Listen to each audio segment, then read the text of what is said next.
The emergency beacon from Epsilon Research Outpost cut through the cosmic silence like a scream in the night. Its desperate signal bouncing across 17 star systems while most of the galaxy simply ignored another plea for help. It wasn't just another distress call. This was the beginning of something that would shake the very foundations of civilized space. Dr. Rebecca Martinez had always believed the universe was fundamentally good. Standing in her observation deck, watching alien ships circle her peaceful research station like sharks smelling blood, she realized how naive that belief had been. Her breath fogged the reinforced viewport as she counted the predatory vessels 12. Massive biomechanical nightmares that pulsed with an eerie green light, each one larger than her entire station. "Rebecca, you need to see this." Dr. James Patterson's voice cracked with barely contained terror as he stumbled toward her, his tablet displaying sensor readings that made no sense. These aren't pirates or raiders looking for technology or resources. The energy signatures. They're designed for one thing. She grabbed the tablet, her hands trembling as she read the data. "Specimen collection," she whispered, the words tasting like ash in her mouth. These creatures weren't here to steal, they were here to harvest. Living beings, her people. The alien vessels moved with a grace that spoke of millions of years of evolutionary perfection in the art of hunting. Their hulls weren't built from metal and composites like civilized ships, but from something that looked almost alive, organic curves that rippled and breathed like the skin of some cosmic predator. Smaller craft began detaching from the motherships, drifting toward Epsilon, station's docking bays with the patience of parasites seeking the perfect host. Through the station's failing sensors, something was actively jamming there. Communications. Rebecca watched the boarding craft approach. Each one was the size of a city bus, covered in what looked like breathing pores that opened and closed rhythmically. Whatever was inside those ships, it definitely wasn't friendly. "How long until they breached the outer hull?" Rebecca asked, surprised. By how steady her voice sounded, inside, her mind was screaming. "Minutes, maybe less," James replied, his face pale as death. "Rebecca, I've run the scans 3 times. There are no life signs on those ships that match any known species. Database. Whatever these things are, they're completely alien to our understanding of biology." That should have been their first clue about how wrong everything was about to go. Rebecca's fingers flew over the quantum distress beacon controls, her years of training taking over even as panic threatened to overwhelm her rational mind. Beacon was their last HFY quantum entanglement transmitter that could send messages instantly across vast distances, cutting through the normal delays of interstellar communication. "This is Dr. Rebecca Martinez of Epsilon Research Outpost." She spoke into the transmitter, trying to keep the desperation out of her voice. "Unknown hostile vessels are boarding our station. We are unarmed civilian scientists conducting peaceful research. Anyone receiving this transmission, please help us. We have 47 souls aboard, including 12 children from the educational program." The message burst outward at the speed of thought, carried by quantum relay networks that spanned dozens of star systems. Within minutes, responses began, trickling back through subspace channels, and every single one was a polite variation of "sorry, can't help." The Altarian Republic expressed deep sympathy, but explained their fleet was committed to border patrols. The Centauri Federation offered to file a formal protest with the Galactic Council assuming anyone survived. To witness it, Vegan Trade Consortium suggested hiring private security next time, as if there would be a next time. But you know what's funny about the universe? Sometimes salvation comes from the most unexpected places. Deep in the Sol system, orbiting a blue-green world that most galactic databases dismissively labeled as uninhabitable, extreme radiation, gravity conditions. Admiral Marcus Thompson was having what he would later describe as a very bad day. The 60-year-old veteran sat in his ready room aboard the UES Vengeance, reviewing tactical reports that painted an increasingly grim picture of humanity's position in the galaxy. The distress call from Epsilon Research Outpost lit up his communication. Bored like a Christmas tree, but it wasn't the plea for help that caught his attention. It was the tactical data embedded in the transmission. Energy signatures, ship configurations, movement patterns. Thompson had spent 30 years learning to read between the lines of combat intelligence, and what he saw made his blood run cold. Lieutenant Williams, he called to his communications officer, a sharp-eyed woman who could decode enemy transmissions, faster than most computers. What else are we picking up in that sector? Williams' fingers danced across her console, her expression growing increasingly grave. Sir, we're intercepting similar distress calls from 3 other research stations in nearby systems. Same alien ship configurations, same specimen collection signatures, and sir, she paused, her voice dropping to a whisper. The Kepler mining colony went dark 6 hours ago. No distress call, no emergency beacon, just ... silence. Thompson felt that familiar ice-cold clarity settle over his mind. The same feeling he'd experienced during the Martian Rebellion, Jupiter Station siege, and a dozen other battles where good people died while politicians debated. This wasn't random piracy or territorial expansion. This was systematic predation on a scale the civilized galaxy had never seen. How many ships do we have ready for immediate deployment? He asked, already knowing the answer would be insufficient. Third, fleet is conducting training exercises near Neptune. 12 destroyers, 4 cruisers, and the carrier, Indomitable. Admiral, that's barely enough firepower to what, Lieutenant? To save 47 innocent people from becoming alien specimens? Thompson's voice carried the weight of command and 30 years of hard-won experience. Alert all vessels. Emergency deployment in 30 minutes. And Williams? Yes, sir. Send a message to Fleet Command. Tell them we're about to make first contact with a hostile alien species, and we're going in whether they approve or not. Because here's the thing about humans, that the rest of the galaxy was about to learn when decent people are in trouble. Earth's children don't ask for permission to do the right thing. Rebecca's world collapsed into pure terror as the station's reinforced blast doors began to glow cherry red under the aliens' cutting tools. The sound was wrong, not the clean hiss of industrial lasers, but something wet and organic, like acid, eating through bone. She pressed her back against the laboratory wall, watching her life's work about to become a slaughter pen.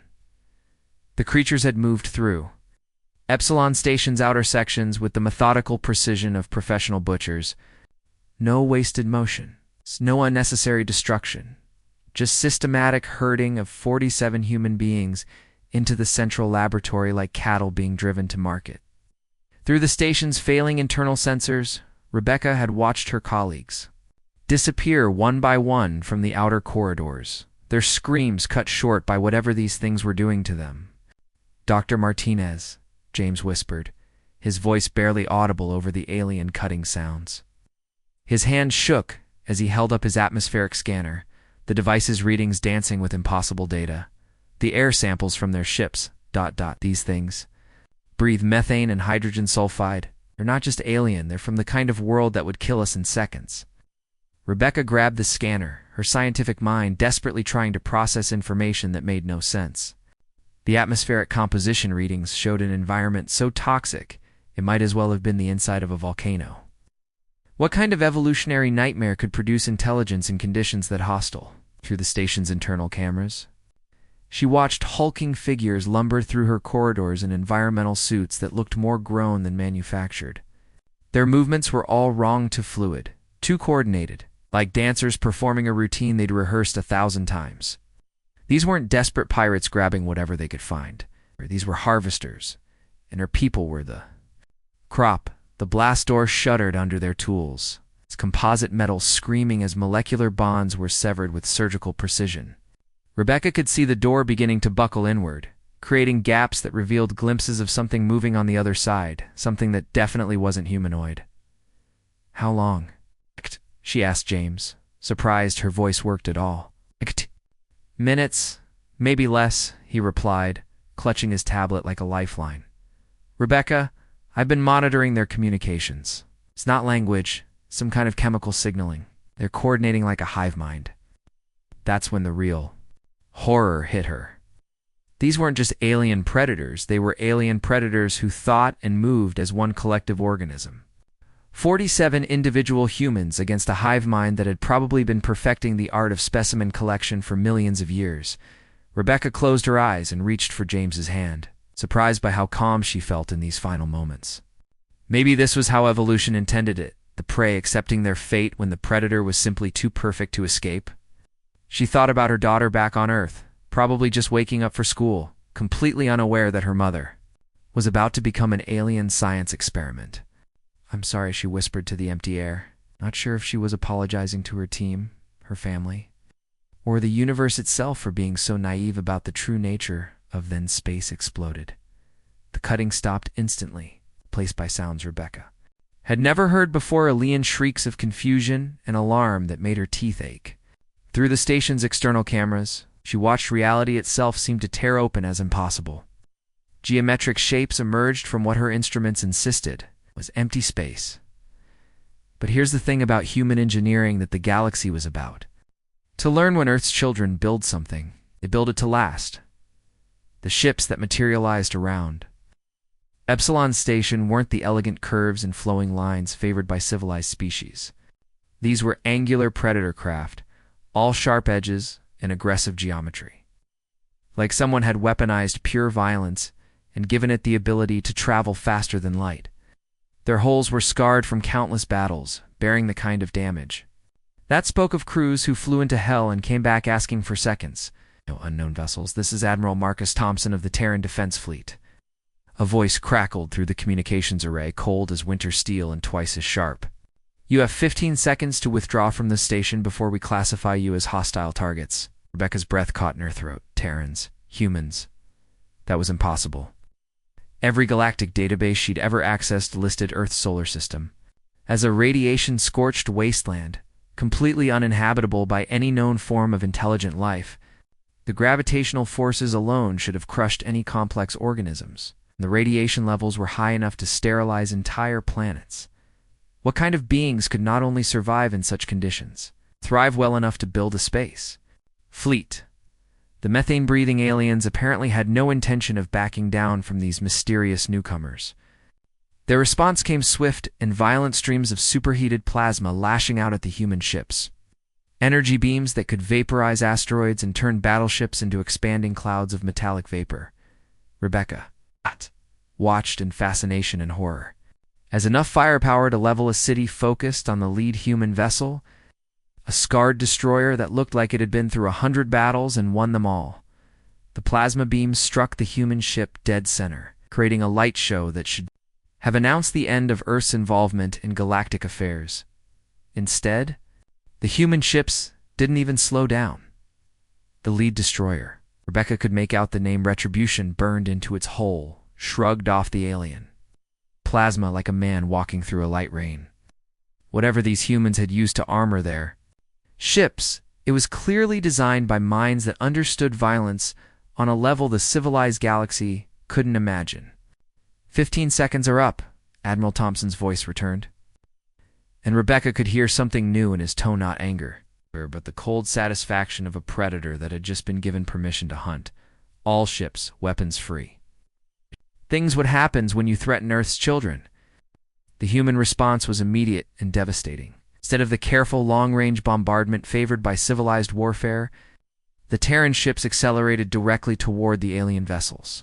At speeds that should have liquefied any organic crew, they weren't just attacking, they were charging like cavalry. Closing distance with the kind of reckless aggression that spoke to an evolutionary history Rebecca was only beginning to understand. Through the station's sensors, she watched the first human torpedo impact an alien harvester ship. The explosion was beautiful and terrible, a flower of nuclear fire that consumed the biomechanical hull in seconds, reducing millions of years of evolutionary perfection to scattered atoms. But that was just the beginning.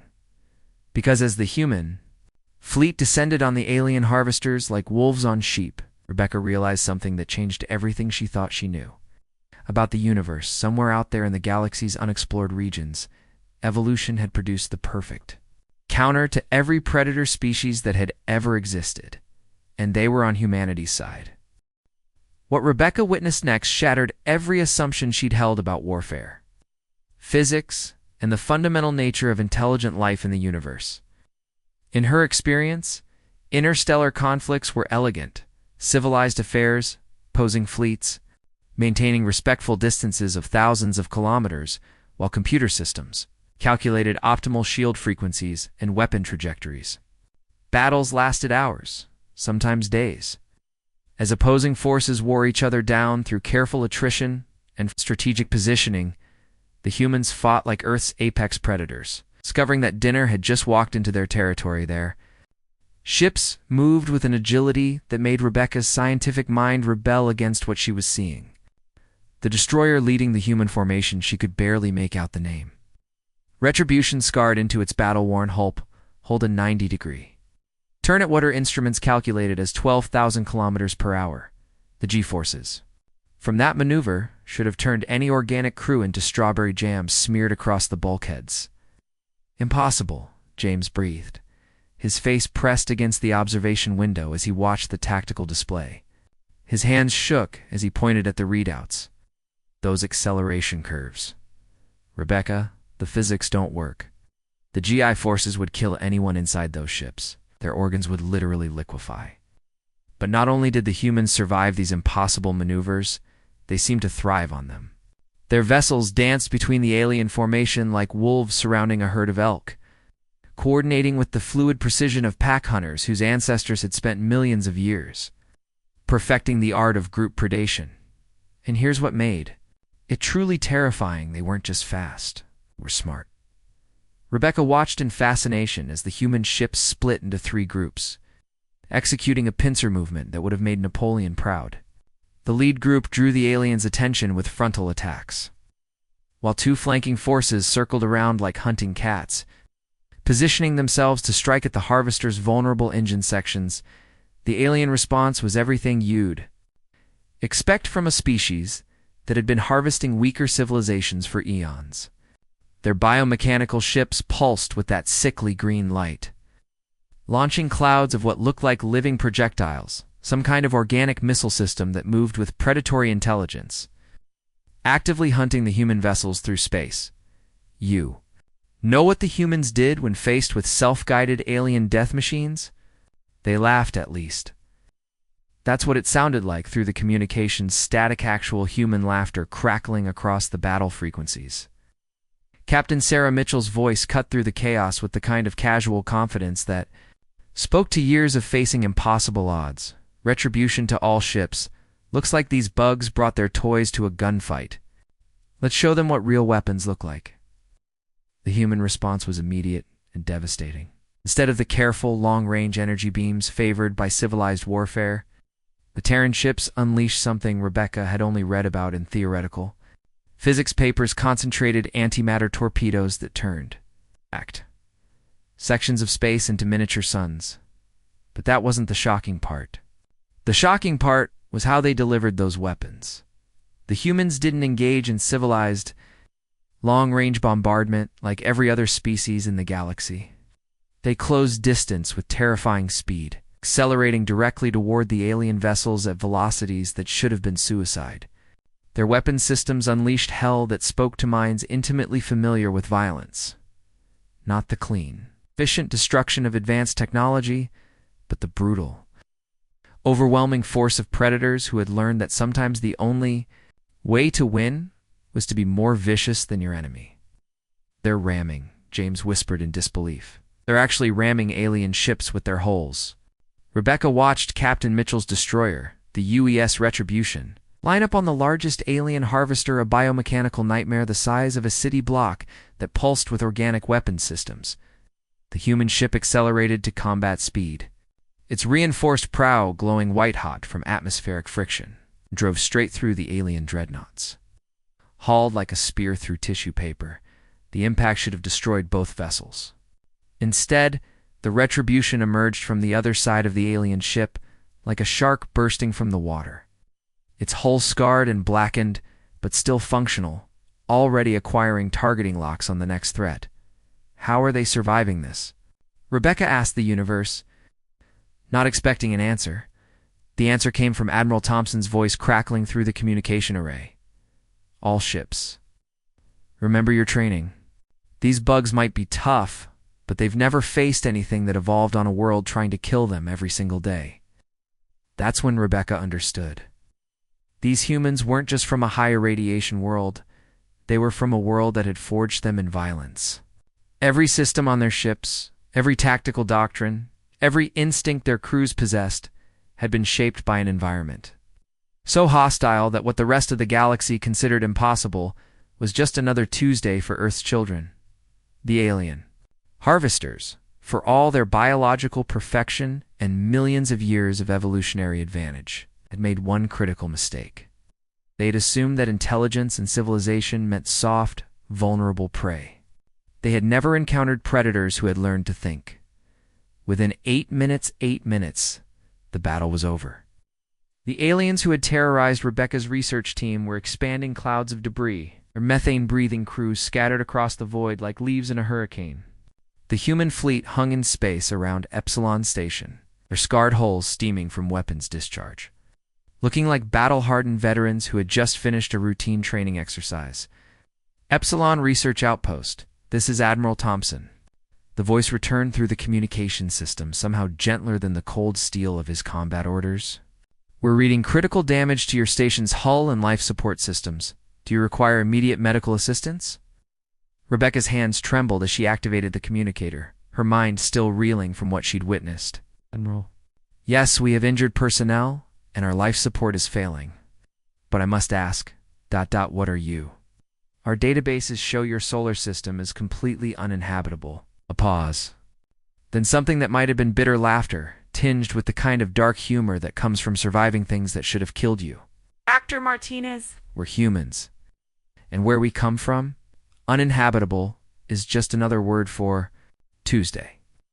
But as Rebecca watched the human ships begin rescue operations, she realized something that would change the galaxy forever, somewhere in the universe's forgotten corners. Evolution had produced the perfect answer to every predator species that had ever existed, and they had just announced themselves to the cosmos. The human who stepped through Epsilon Station's emergency airlock was not what Rebecca had expected from a being capable of the devastating violence she'd just witnessed. Admiral Marcus Thompson stood barely 6 feet tall, compact and efficient. In his environmental suit, moving with the economical grace of a successful predator who never wasted motion or energy, but it was his eyes that stopped her cold, those forward-facing hunter's eyes that marked every apex predator in the galaxy. Yet somehow held something she'd never seen before. Controlled compassion wrapped in absolute lethality. Your people are going to be fine, Dr. Martinez Thompson said. His suit's advanced medical systems already interfacing with the station's damaged computers. The efficiency was startling within seconds. His equipment had cataloged every injury, every system failure, every critical need aboard Epsilon Station.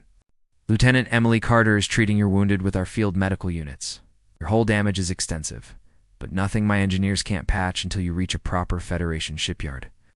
Rebecca watched in fascination as humans in environmental suits moved through her station with practiced efficiency. They weren't the bulky, awkward figures she'd expected from a species that had evolved in high gravity. Instead, they moved like dancers, each motion precise and purposeful, working with the kind of coordination that spoke to millions of years of evolutionary refinement.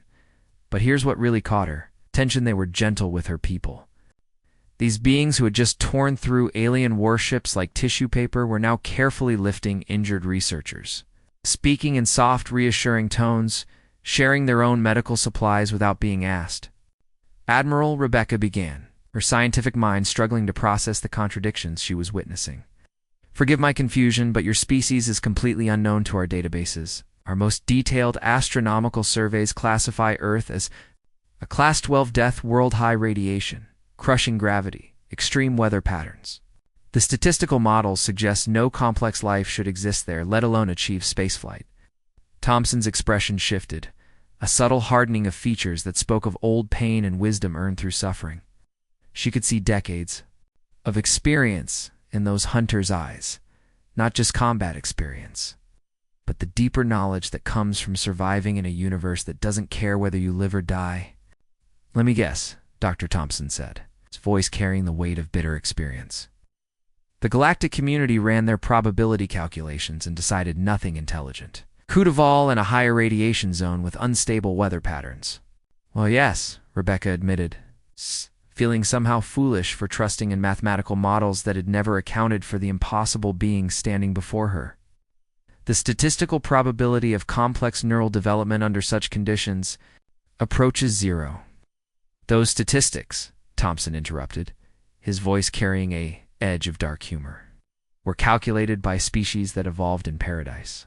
Earth isn't like your garden worlds, Doctor. We call it a death world, for good reason, crushing gravity that would flatten most galactic species, weather patterns that can shift from tropical to Arctic in hours, radiation levels that sterilize, surface life, and predators that can kill us in 100 creative ways before breakfast. He gestured toward the viewport where human vessels maintained their protective formation around the damaged station, their scarred holes a testament to countless battles. But here's what your probability models missed. We didn't develop civilization despite these challenges. We developed it because of them. Rebecca felt a chill of understanding run down her spine. You mean your harsh environment actually accelerated your development? Think about it, Thompson said, settling into what was clearly a familiar explanation.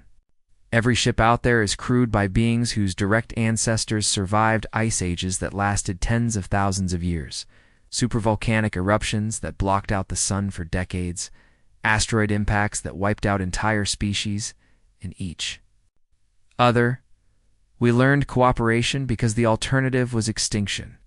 We learned to fight because everything on our world, from microscopic bacteria to continent-sized storms, was actively trying to kill us. Lieutenant Carter approached them, pulling off her medical scanner gloves. Admiral, we've treated all the injured.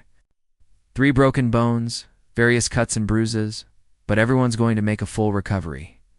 These people were incredibly lucky. Lucky? Rebecca laughed, the sound carrying a note of hysteria. We were about to become alien specimens. You were. Lucky, Thompson said firmly, because your distress call reached us. Most of the galaxy would have filed a formal complaint and moved on. We came to fight. Rebecca studied the human admiral, trying to reconcile the gentle concern in his voice with the ruthless efficiency she'd witnessed during the battle. But why? You don't know us? We're complete strangers from a species you've never encountered. Why would you risk your lives for people you've never met? Thompson's expression softened, and for a moment she caught a glimpse of something that might have been surprise. Doctor, that's not a difficult question. Of course we came to help. That's what decent people do. We protect those who can't protect themselves. But the cost, Rebecca pressed. Your ships could have been destroyed. Your crews could have died. What possible benefit could you gain from saving a research station? Now Thompson smiled, and Rebecca realized she was seeing something the galaxy had never witnessed: a predator species that had chosen to become protectors. Dr. Martinez, let me tell you something about humans that your databases will never capture. We spent millions of years learning to survive on a world that wanted us dead. But somewhere along the way, we discovered something more important than survival. He paused, looking out at the stars where the wreckage of the alien harvesters drifted in expanding clouds. We learned that the strongest predator isn't the one who kills the most prey. It's the one who chooses what's worth protecting. Lieutenant Carter nodded toward her scanner readings. Admiral, we're picking up more distress signals. 3 more. Research stations under attack? Same alien configuration? Thompson's expression hardened back into combat readiness. How long until we can get underway? Repairs are complete? We can jump in 10 minutes. Rebecca felt her heart sink. These humans, these impossible, contradictory beings who fought like demons and protected like angels, were about to leave. And she was beginning to understand that the galaxy was about to discover something that would change everything. Admiral, she said quietly, what happens when the rest of the galaxy learns that Earth's children have entered the cosmic community? Thompson looked at her with those predator's eyes, and she saw something in them that made her both terrified and hopeful at the same time. Dr. Martinez, he said, I think it's time the universe learned what happens when the hunters decide to protect the sheep. 1 week later, as human repair crews put the finishing touches on Epsilon Station's rebuilt hull, Rebecca found herself standing in her restored observation deck with Admiral Thompson, watching something that would have been impossible to imagine just days earlier. The Terran fleet maintained its protective formation around her station, their scarred warships standing guard like faithful hounds, having refused every offer of compensation, resource sharing, or technological exchange for their assistance. The silence between them was comfortable now. Two beings from radically different evolutionary paths trying to understand what their meeting meant for the galaxy. Through the reinforced viewport, Rebecca could see human engineers working alongside her research team, sharing techniques and knowledge with the casual generosity of people who had never known scarcity of spirit. "I've been studying your cultural databases," Thompson said quietly, his eyes fixed on the star field beyond. His voice carried a note of wonder that seemed strange coming from someone who commanded such devastating military force. "Your people have achieved something truly extraordinary, Doctor. True peace. No wars, no violence, perfect cooperation for over 8 centuries. Your entire civilization has been built on trust and mutual understanding."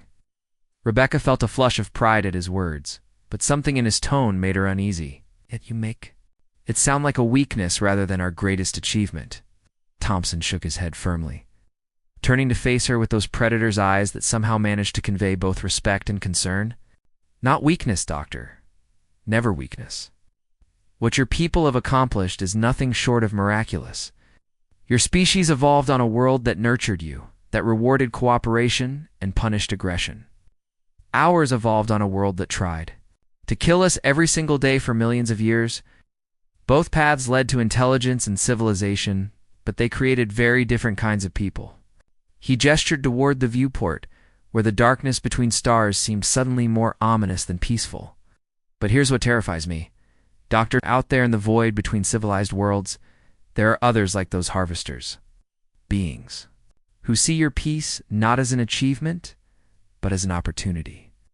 Species who view your trust not as a virtue, but as a weakness to be exploited." Rebecca felt that familiar chill of fear that had become her constant companion since the attack.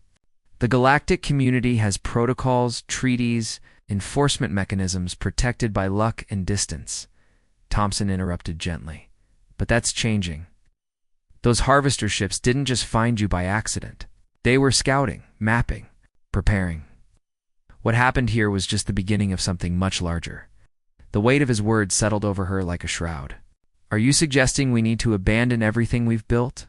Become like you?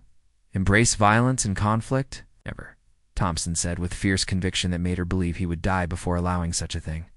"The galaxy needs people. Like you, builders, healers, dreamers, scientists who push the boundaries of knowledge and understanding. The universe is a better place because your people exist. What you need is what every peaceful civilization has always needed: friends willing to stand watch while you sleep." He turned to face her directly, and she saw something in his expression that spoke to a loneliness she was only beginning to understand. "Humanity has been alone among the stars for decades, Dr. Ye. We explored the galaxy believing we were too violent, too aggressive, or too shaped by our Deathworld origins for civilized company. We thought our nature made us unfit for the peaceful community we found among the stars. But you saved us," Rebecca said softly. "You risked everything for people you'd never met." "And that's when I realized something," Thompson said, his voice carrying the weight of revelation. "Maybe what the galaxy needs isn't fewer Deathworlders. Maybe it needs Deathworlders who choose to protect instead of prey upon the innocent." If summoned by his words, Rebecca's communicator suddenly erupted with incoming transmissions, dozens of them flooding the station's communication array. Her hand shook as she activated the display, watching message after message scroll across the screen. Research stations, exploration vessels, peaceful mining colonies, scientific expeditions all across known space. Civilized beings were sending the same desperate plea. Could these mysterious humans extend their protection to others? The messages painted a picture that chilled Rebecca to her core. The Harvester attack on Epsilon Station hadn't been isolated. Similar raids were happening across 17 sectors, with peaceful civilizations being systematically targeted by predator species that had remained hidden in the galaxy's dark corners for millennia. "Admiral," she whispered, scrolling through reports of entire colonies going dark. Research fleets disappearing without trace. This is happening everywhere. How many of these predator species are out there? Thompson's expression hardened into something that would have terrified the harvesters if they could have seen it. "More than the civilized galaxy ever imagined, Doctor. But here's what they didn't count on," smiled a predator's expression that somehow managed to convey warmth. Despite showing teeth, they assumed they were the only hunters in the darkness. Rebecca watched as more messages flooded in, not just pleas for help, but offers of alliance, requests for mutual defense pacts, invitations for human ships to establish permanent patrol routes through peaceful space. All the galaxies. Innocent civilizations were finally waking up to the reality that had always existed beyond their garden worlds. "Looks like you won't be our last rescue mission, Doctor," Thompson said, reading the flood of communications with the satisfaction of a man who had finally found his people's true purpose in the universe.